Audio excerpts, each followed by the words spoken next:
Welcome back to the Deep Dive. Today, we are going on quite a journey, historically speaking. Yeah. We're tracing the English language right back, way back, from its tribal roots all the way through the Anglo-Saxon times and a little bit beyond. And our mission really isn't just about words and grammar shifts. We want to get underneath that to see how power, conflict, conquest, how these forces literally shape the language you're hearing right now. It's a story where rulers kind of carve their words onto the language. That's absolutely the core idea. You have to see language imposition fundamentally as a political act. It's about power. Thinkers like Foucault explored this, the deep link between knowledge and power. They're inseparable. And if you look at history, it's clear. Language is spread because armies and rulers spread them, not just because they sound nice. A new elite comes in, their language takes over, at least officially. The old ones, well, they hang on, but often in the margins. We're going to see this cycle repeat, 4 times, just in the early history of English. Okay, let's unpack that. Starting right at the beginning.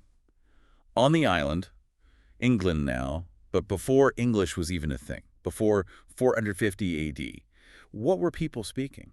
Right. So before the Romans really dug in, you had these indigenous groups, the Celts, the Gaels. They spoke Celtic languages, Gaelic. And importantly, these were mostly spoken traditions at this point, not really written down in the way we think of it. Okay, and then comes upheaval number 1, Rome. Julius Caesar, right? He attacks a couple of times mid-1st century BC, and eventually Britain becomes part of the Roman Empire. Exactly. And the Roman impact was huge because it lasted so long. We're talking about 400 years, roughly, right up to about 450 AD.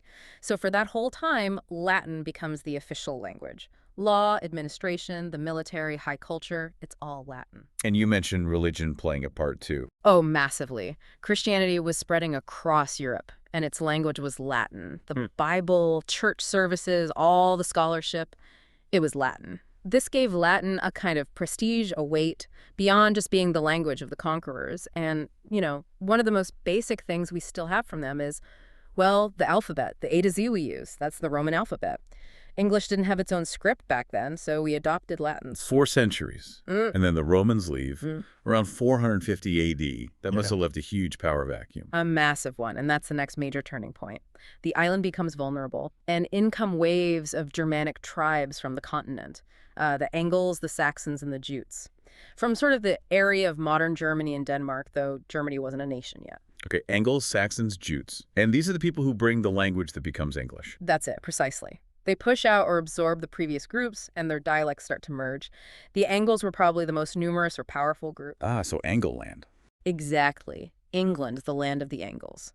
And their combined dialects form the basis of what scholars call Old English. And this period, Anglo-Saxon England, when does that run from? Roughly 450 AD when they arrive, up until the next big invasion, which is 1066. That whole stretch is the Old English period. Okay, so that's the sequence. Old English from 450 to 1066. Oh. Then what comes next? Briefly. Then comes Middle English. After the Norman conquest in 1066, that runs until maybe 1400 or so, the time of Chaucer. Yeah. And then after 1400, we start moving into what we call Modern English. But yeah, that 1066 date is absolutely pivotal. Right, another conquest, another layer of language. William the Conqueror. We should definitely spend some time there. Absolutely. The Norman conquest of 1066, it was a linguistic earthquake. You have this French-speaking elite, the Normans, who were actually descendants of Vikings who'd settled in France, suddenly taking over England. So French becomes the language of power. What happens to English, to Old English? Well, for about 3 centuries, English almost disappears as a written language. It survives, crucially, but it becomes the language of the conquered people. The peasants, the farmers, the people without political power. It wasn't used in court or in law or by the nobility for a long, long time. And this split, it leaves fascinating traces in our vocabulary today. You mean like the different words for animals and the meat from them? That's the classic example. The farmer raising the animal used the Old English word. Pig, cow, sheep. Simple, earthy words. But when that animal was cooked and served at the Norman lord's table, they used the French-derived word. Pork, from pork. Beef, from boeuf. Mutton, from mouton. Wow. So the language literally shows you who's eating and who's farming. Precisely. It's that Foucault idea in action. The language of power, French, sits right on top of the language of the less powerful English. Okay, let's rewind slightly back before 1066 to that Anglo-Saxon Old English period. When did people actually start writing in this new Germanic language? Was it immediate?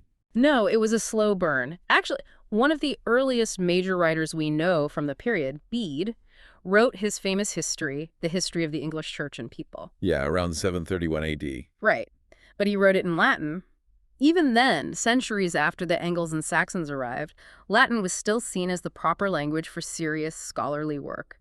That lasted for a very long time. So who was the first to really maybe take a risk and write in Old English? The credit usually goes to a poet named Cædmon. He lived around the same time as Bede. He's considered the first person we know of who composed poetry in Anglo-Saxon and Old English. Things like his hymn.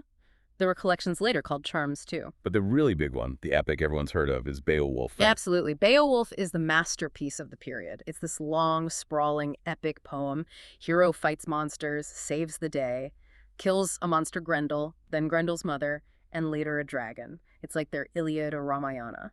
Now, you mentioned analyzing literature through this lens of power. How does Beowulf fit into that? Is it just a monster story?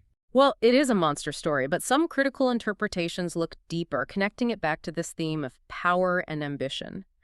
One influential reading argues that the monsters aren't just monsters. They might symbolize the other, the world outside the Anglo-Saxon sphere. How so? That sounds potentially like reading modern ideas back into it. It's a fair challenge, and it is an interpretation, not the only one. But the argument goes something like this. The scope of the evil Beowulf fights first Grendel and his mother, representing maybe chaos within or nearby, but then the dragon guarding a horde, often seen as geographically distant. Some scholars have controversially suggested the monster represents Africa, the dragon represents Asia. Wow, okay. That's a heavy interpretation. So the idea is the poem reflects an early desire for, what, global dominance? Sort of, yes. Or at least an awareness of, and perhaps ambition towards, conquering or subduing the known world outside their immediate sphere.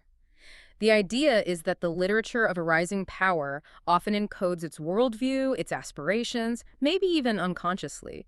It suggests that this drive for expansion was embedding itself in the culture early on. That definitely adds another layer to the poem. Okay, let's talk about the sound of this Old English poetry. It didn't rhyme, right? So how did it work?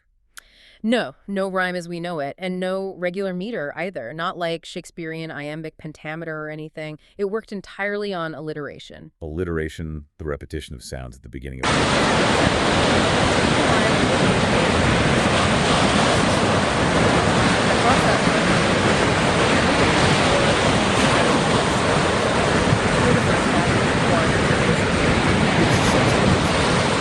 Rough modern equivalent, it might feel something like fierce the foeman fought in the fray. Lots of repeated initial sounds, creating this heavy, driving rhythm. And I read somewhere this rhythm was meant to be quite primal. That's a fascinating detail, yes. The idea is that this strong, percussive, alliterative rhythm was modeled on something very fundamental. The human heartbeat, the rhythm of breathing. It was meant to be felt, physically almost. Built for performance, for being spoken aloud, chanted maybe. Right, very different from reading poetry silently off a page. Very different. This was oral tradition becoming written, but still carrying that spoken power. So we have this powerful poetry tradition emerging. But what about prose? You know, regular sentences for history, philosophy, administration. When did that start happening in English? Prose came much later in Old English. It really took off in the 9th century under King Alfred the Great. Alfred, right. He fought the Vikings. He did, but he was also a huge patron of learning. He realized that England needed knowledge, and he wanted it in English, not just Latin. So he personally, and through his court, started translating important works, philosophy, history, religious texts from Latin into Old English. This was a major step. It was a political act, elevating English as a language capable of serious thought. Okay, so Alfred gives prose a boost. But we still have that massive interruption coming in 1066 with the Normans and French. Right, that sets English back again in terms of formal use. So after all this Romans, Anglo-Saxons, Normans, when does English finally kind of settle down, become the standardized formal language we'd recognize, more or less? That really only happens much later, well into the Middle English period. We're talking the 14th century, the time of Geoffrey Chaucer. Chaucer. So it took that long, nearly 1,000 years after the Anglo-Saxons arrived. Pretty much, for a widely accepted written standard to emerge. Before that, you had huge regional variations, different dialects. Chaucer wrote in the Midland dialect, which happened to be the dialect of London, the center of power and commerce. That dialect eventually became the basis for standard English, but it needed that political and economic centralization to really happen.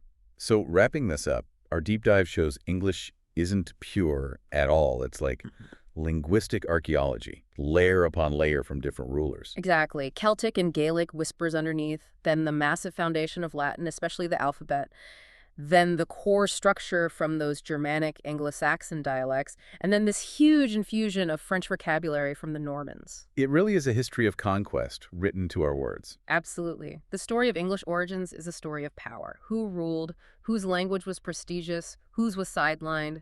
It's all there.